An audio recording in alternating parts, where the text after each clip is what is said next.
Assalamualaikum warahmatullahi wabarakatuh. Apa kabar anak-anak hebat? Sehat semuanya ya? Alhamdulillah. Jaga kesehatan diri sendiri, cintai keluarga, sayangi orang-orang yang ada di sekitar kalian dengan tetap disiplin melaksanakan protokol kesehatan. Pakai masker, cuci tangan di air mengalir menggunakan sabun, jaga jarak, jauhi kerumunan, dan kurangi mobilitas. Anak-anak yang hebat, hari ini kita memasuki hari kedua MPLS SMP Negeri 1 Tegalrejo. Sudah siap semuanya? Silahkan siapkan buku catatan kalian dan juga alat-alat tulisnya ya. Untuk materi pada pagi hari ini adalah materi yang pertama, pendidikan karakter yang akan disampaikan oleh Ibu Penny Setianingsih SPD. Materi kedua, kenakalan remaja yang akan disampaikan oleh Ibu Nur Rohimah MPD. Dan materi yang ketiga, materi yang sangat kita nanti-nantikan, yaitu pengenalan profil guru dan karyawan SMP Negeri 1 Tegalrejo. Nah, anak-anak, selamat mengikuti kegiatan MPLS pada pagi hari ini. Jangan lupa, setelah selesai materi, segera kerjakan tugas-tugasnya dan kirim lewat WA ke nomor WA sekolah. Tetap semangat. Wassalamualaikum warahmatullahi wabarakatuh. Assalamualaikum warahmatullahi wabarakatuh. Apa kabar anak-anak? Semoga selalu sehat, tetap semangat mengikuti kegiatan MPLS sampai dengan selesai dan tetap patuhi protokol kesehatan untuk kebaikan kita bersama. Anak-anak, pada kesempatan ini berjumpa dengan Ibu, kita akan mempelajari tentang pendidikan karakter. Namun sebelumnya Ibu akan memperkenalkan diri. Nama Ibu Penny Setianingsih, nanti mengajar mata pelajaran PPKN untuk kelas 9 dan kelas 8 DEF. Pertama-tama Ibu ucapkan selamat, kalian sudah diterima dan bergabung di SMP Negeri 1 Tegalrejo. Semoga dapat menjalaninya, menikmatinya, dan mematuhi semua ketentuan yang ada di SMP 1 Tegalrejo. Baiklah anak-anak, kita akan membahas tentang pendidikan karakter. Apa itu pendidikan karakter? Bicara tentang karakter, kita bicara tentang manusia, bahwa manusia itu diciptakan oleh Allah dalam situasi yang berbeda. Tidak ada manusia di dunia ini yang sama. Semua punya ciri khas, semua punya keunikan yang satu dengan lain jelas berbeda. Dan pengalaman hidup, lingkungan hidup itu kemudian mempengaruhi munculnya, tumbuhnya karakter pada diri pribadi seseorang. Baiklah, kita mulai. Pada pembahasan ini tentang pendidikan karakter ada beberapa hal yang akan kita bahas. Yang pertama adalah pengertian karakter, kemudian yang kedua dasar hukumnya, yang ketiga latar belakang mengapa perlu dilaksanakan pendidikan karakter, dan yang keempat adalah nilai-nilai utama pendidikan karakter. Kita mulai. Yang pertama adalah pengertian karakter. Kalau bicara tentang pengertian karakter, banyak sekali tokoh-tokoh yang mendefinisikan pengertian karakter, namun Ibu hanya ambil satu saja dari Ditjen Mandidasmen, Kementerian Pendidikan Nasional. Karakter adalah cara berpikir dan berperilaku yang menjadi ciri khas setiap individu untuk hidup dan bekerja sama, baik dalam lingkup keluarga, masyarakat, bangsa, dan negara. Jadi kalau kita lihat di sini bahwa karakter itu muncul dari pola berpikir, kemudian dari pola berpikir diserap, lalu terwujud dalam perilaku, dan itu muncul dalam hidup manusia saat dia bekerja sama dengan sesama manusia, baik di lingkungan keluarga, masyarakat, bangsa, dan negara. Individu yang berkarakter baik, tentu ini yang kita harapkan, adalah individu yang bisa membuat keputusan dan siap mempertanggungjawabkan tiap akibat dari keputusan yang ia buat. Nah, diharapkan anak-anak nanti juga memiliki karakter yang baik, di mana saat kita akan melakukan sesuatu maka dipertimbangkan dengan masak, dipikirkan dampaknya, kemudian saat sudah mempertimbangkan maka mengambil keputusan, dan pada saat sudah mengambil keputusan siap mempertanggungjawabkan segala akibatnya. Selanjutnya, dasar hukum. Ada beberapa peraturan perundangan ini. Yang pertama, Undang-Undang Nomor 20 Tahun 2003 tentang Sistem Pendidikan Nasional. Yang kedua, Peraturan Menteri Pendidikan Nasional Republik Indonesia Nomor 38 Tahun 2008 tentang Pembinaan Kesiswaan.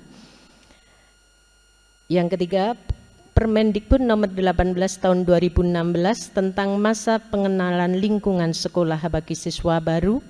Yang keempat, Permendikbud Nomor 20 Tahun 2018 tentang penguatan pendidikan karakter pada satuan pendidikan formal.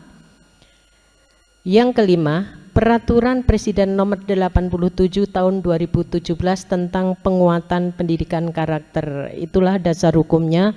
Jadi negara Indonesia negara hukum, maka segala sesuatu kita laksanakan ada aturannya.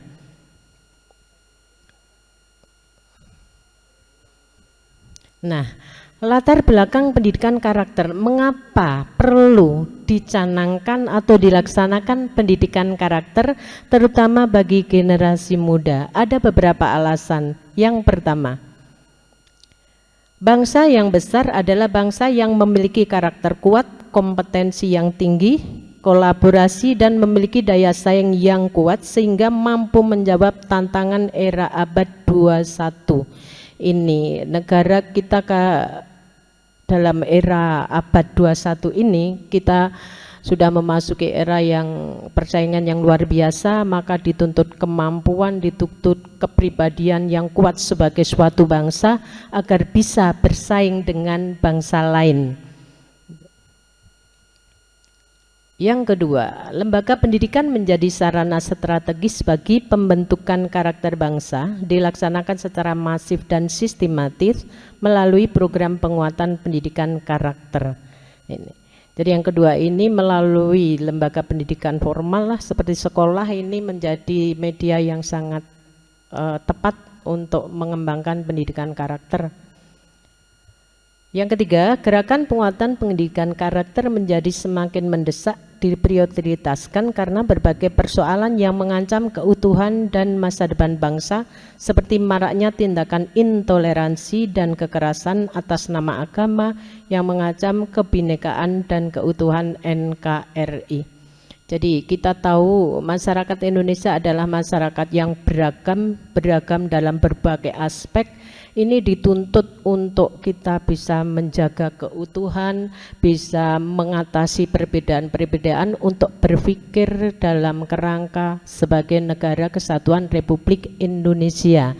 Namun akhir-akhir ini karena begitu gencarnya arus informasi, kemudian kecanggihan teknologi, ini banyak hal-hal yang kemudian masyarakat itu gampang terprovokasi untuk melakukan hal-hal yang mengancam keutuhan masa depan bangsa, terutama keutuhan persatuan dan kesatuan bangsa. Yang keempat, masa pengenalan lingkungan sekolah atau MPLS merupakan sebuah kegiatan yang umum dilaksanakan di sekolah setiap awal tahun ajaran guna menyambut kedatangan para peserta didik baru. Nah, momen MPLS ini dirasa paling tepat karena di sini siswa yang baru diterima itu masuk pada masa pengenalan dalam berbagai hal di sekolah itu, termasuk bagaimana pembentukan karakter-karakter di sekolah itu, sehingga inilah juga momen yang sangat tepat untuk pembentukan karakter. Kemudian tujuan pendidikan karakter.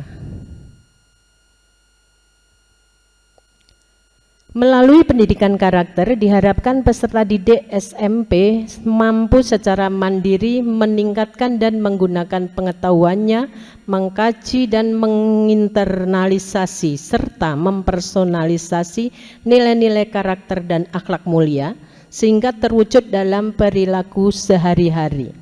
Jadi melalui pendidikan karakter ini diharapkan para siswa SMP itu secara mandiri meningkatkan menggunakan pengetahuannya dengan segala pengetahuan yang ada itu dikaji, kemudian menginternalisasi nilai-nilai. Jadi apa yang ada yang dipelajari itu kemudian dipahami betul, kemudian ditanamkan dalam diri kita sehingga itu menjadi satu nilai-nilai, sesuatu yang mendorong kita di dalam berbicara, di dalam berperilaku, yang itu menyatu dalam diri kita dan itu akan terwujud dalam perilaku dan karakter dan akhlak mulia dalam kehidupan sehari-hari. Nilai-nilai utama pendidikan karakter, nilai-nilai yang seperti apakah yang harus kita laksanakan, yang harus kita patuhi, yang harus muncul sebagai wujud dari pendidikan karakter. Yang pertama adalah religius, yang kedua nasionalis, yang ketiga mandiri, yang keempat gotong royong, dan yang kelima adalah integritas. Kita lihat yang satu persatu. Yang pertama, nilai religius. Apa itu nilai religius? Nilai religius adalah nilai karakter yang mencerminkan keberimanan terhadap Tuhan Yang Maha Esa yang diwujudkan dalam perilaku melaksanakan ajaran agama dan kepercayaan yang dianut, menghargai perbedaan agama, menjunjung tinggi sikap toleransi terhadap pelaksanaan ibadah agama dan kepercayaan lain, hidup rukun dan damai dengan pemeluk agama lain. Jadi nilai religius itu intinya adalah keimanan dan kepercayaan terhadap Tuhan Yang Maha Esa, dan itu dilaksanakan dalam wujud ketaatan menjalankan ajaran agama sesuai dengan keyakinannya masing-masing. Namun tidak hanya itu, tetapi juga dikembangkan sikap saling menghormati, kerjasama, toleransi dengan pemeluk agama lain. Nilai karakter religius meliputi 3 dimensi relasi sekaligus, yaitu yang pertama. Jadi ada 3 dimensi yang muncul di sini. Yang pertama adalah hubungan individu dengan Tuhan. Jadi hubungan manusia dengan Tuhan yang ini tidak bisa diwakilkan, tidak bisa dipengaruhi oleh orang lain. Yang kedua, individu dengan sesama. Jadi ini manusia dengan sesama manusia. Kalau tadi hubungan individu dengan Tuhan itu hubungan manusia langsung dengan Tuhan.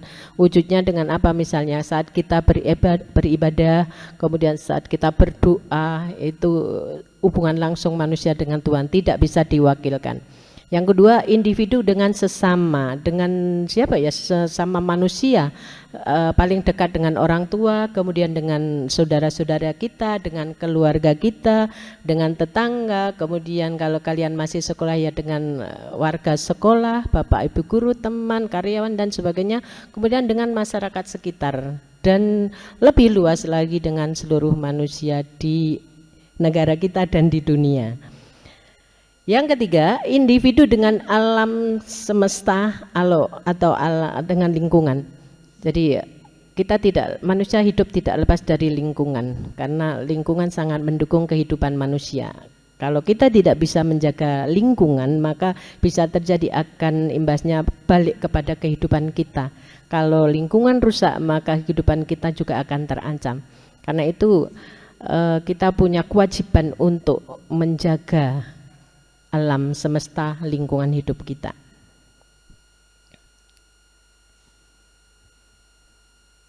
Yang kedua, nasionalis. Apa nasionalis? Nilai karakter nasionalis merupakan cara berpikir, bersikap, dan berbuat yang menunjukkan kepedulian dan penghargaan yang tinggi terhadap bahasa, lingkungan fisik, sosial, budaya, ekonomi, dan politik bangsa, menempatkan kepentingan bangsa dan negara di atas kepentingan diri dan kelompoknya. Ini kita sering mendengar istilah nasionalisme, patriotisme. Itu merupakan cara berpikir, bersikap di mana kita menjunjung tinggi negara kita dengan segala yang kita miliki, kita bangga, kita berusaha untuk menjaga nama baik bangsa kita, mengutamakan kepentingan negara dan bangsa di atas kepentingan diri dan kelompoknya.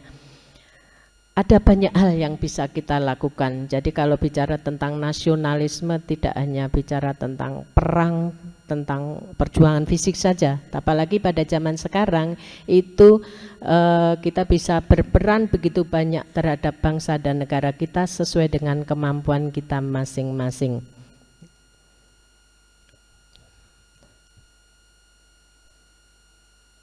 Selanjutnya yang ketiga adalah mandiri. Nah, ini semua harus memiliki, apalagi kalian sudah usia SMP, harus punya sikap mandiri. Apa itu nilai sikap mandiri? Nilai karakter mandiri merupakan sikap dan perilaku tidak bergantung pada orang lain dan mempergunakan segala tenaga, pikiran, waktu untuk merealisasikan harapan, mimpi, dan cita-cita. Nah, kalian sudah SMP, mulai sekarang semua harus banyak hal yang sudah harus kalian urusi lagi oleh diri kalian sendiri, tidak lagi tergantung pada orang tua. Ada yang masih mandi dimandiin orang tua?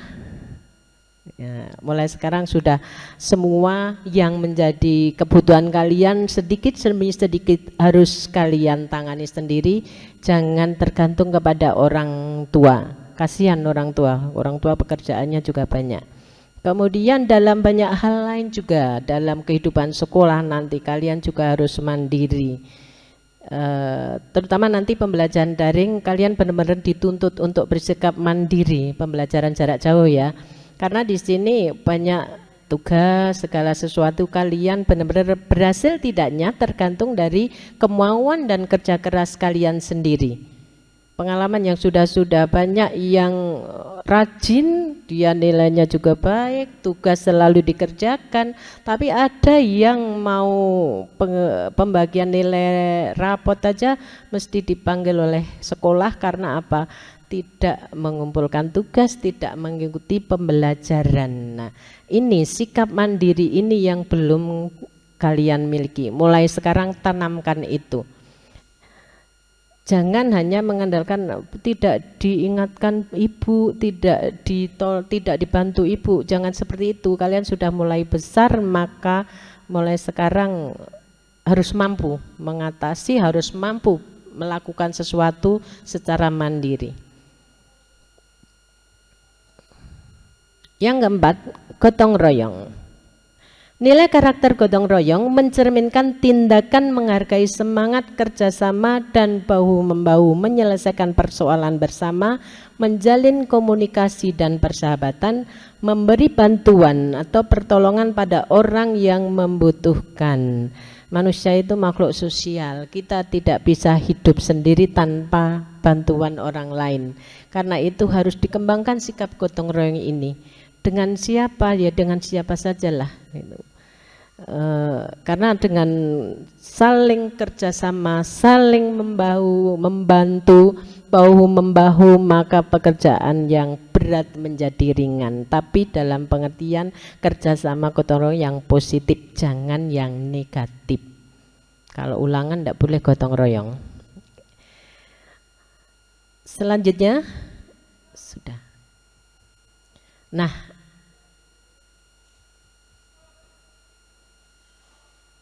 masih ada satu, mestinya adalah integritas. Jadi sikap integritas itu adalah cermin sikap manusia yang dapat dipercaya, kemudian dapat bertanggung jawab,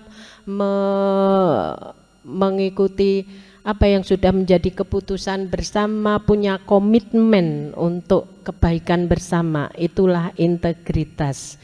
Jadi kalian sudah mulai besar, sudah mulai mendekati dalam proses untuk menjadi dewasa walaupun baru ABG, mulai sekarang harus belajar bagaimana caranya saya untuk bisa dipercaya orang tua.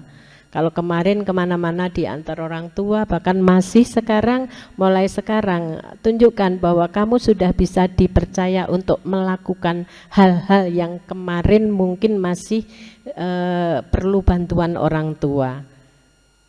Kamu cobalah tugas-tugas yang kemarin biasa dikerjakan orang tua, mulai sekarang kamu kerjakan sendiri. Itu mulai kamu dapat dipercaya. Kemudian di dalam kita dalam hidup bermasyarakat, kita punya komunitas di lingkungan keluarga, kamu punya komunitas keluarga, kamu harus bisa punya komitmen terhadap keluarga itu. Bagaimana menjaga keutuhan keluarga, menjaga nama baik, kemudian tidak mencemarkan nama baik keluarga itu. Nah, itulah nilai-nilai utama di dalam pendidikan karakter. Apabila kelima nilai itu dapat tertanam dalam pribadi seseorang, dalam pribadi kita, kemudian itu diwujudkan dalam kehidupan sehari-hari, maka akan muncullah karakter yang diharapkan ada dimiliki oleh bangsa Indonesia. Karena kalian kelak akan menggantikan generasi yang sekarang untuk memegang Indonesia. Pada era Indonesia emas itu dibutuhkan generasi yang benar-benar memiliki karakter yang kuat sebagai bangsa Indonesia. Kita lihat negara-negara yang maju itu mereka punya karakter yang kuat. Mereka maju secara teknologi oke, tetapi mereka tetap menjunjung nilai-nilai kepribadian bangsa. Itulah yang membuat mereka bisa maju, bisa tetap berdiri kokoh sebagai negara yang dapat bersaing dengan negara-negara lain di dunia, karena mereka punya kepribadian, punya karakter yang kuat. Indonesia diharapkan juga masyarakat generasi mudanya adalah manusia-manusia yang memiliki karakter dengan nilai utama tadi yang diterapkan secara bersimultan dalam setiap menghadapi persoalan dalam hidupnya, baik sebagai individu, baik sebagai anggota masyarakat, baik sebagai bangsa dan negara. Nah, di zaman sekarang karakter tidak cukup dalam penampilan fisik saja, anak-anak. Kita hidup di era digital. Nah, Ibu pesan ini karakter tidak lagi kita lihat secara fisik, tapi di wajah di era digital ini kalian akan terbaca karakter kalian seperti apa. Misalnya di media sosial, kalian tunjukkan kalian manusia yang punya karakter yang baik. Misalnya berawal dari penampilan profilnya. Besok ada aturan anak SMP 1 Tegalrejo harus menunjukkan profil. Misalnya pengambil foto, pemilihan foto profil, kalian harus menunjukkan itu identitas gambaran yang positif dari siswa SMP 1 Tegalrejo. Jadi jangan mengambil foto-foto yang itu justru menunjukkan image yang negatif. Kemudian di dalam pemberian nama di media sosial ini juga akan menunjukkan karakter. Ambilan namamu, kenapa malu menggunakan nama kalau kalian punya nama? Kenapa di dalam media sosial selalu diganti, kadang diganti dengan nama lain yang kadang itu tidak ada hubungannya dengan namamu. Nah, ini akan menunjukkan karakter dari pemilihan nama aja nanti kelihatan karakternya seperti apa. Kemudian bagaimana kalian menggunakan media sosial itu juga akan menunjukkan karakternya. Gunakan media sosial dengan bijaksana, buatlah tulisan-tulisan yang positif, hindari tulisan-tulisan yang dapat menimbulkan dampak-dampak yang negatif. Karena sekarang ada undang-undang bagaimana penggunaan media sosial, jangan sampai tergelincir ke dalam persoalan-persoalan yang akan membawa kalian ke ranah hukum. Karena itu sekali lagi di dalam era digital ini pandai-pandailah untuk mensikapinya. Nah, terutama ada pemberitaan, jangan gampang percaya, kemudian jangan gampang membagikan informasi. Sebelum kalian melakukan tindakan, dicek dulu kebenaran informasi itu sehingga tidak akan menimbulkan dampak yang negatif. Mungkin tidak selama ini enggak apa-apa, tetapi nanti mungkin sampai pada orang-orang yang berkepentingan dengan informasi itu mungkin bisa menjadi hal-hal yang bermasalah. Jadi itu sekali lagi karakter di era digital ini benar-benar kalian tanamkan. Mulai sekarang lihat kalian punya WA, dilihat foto profilnya seperti apa. Kalau foto profilnya masih belum sesuai dengan yang diharapkan, ganti yang bagus. Kalian cakep, kalian cantik, pakailah foto kalian yang baik. Kemudian juga pemberian nama, jangan lupa. Itulah yang kita bahas tentang pendidikan karakter. Jadi sekali lagi kesimpulannya, pendidikan karakter ini akan terwujud manakala kita menerapkan 5 nilai utama itu. Dan itu yang nanti akan menjadi penentu berhasil tidaknya bangsa Indonesia menuju ke era abad 21 ini. Itu saja yang perlu Ibu sampaikan, kurang lebihnya mohon maaf. Sekian, wassalamualaikum warahmatullahi wabarakatuh.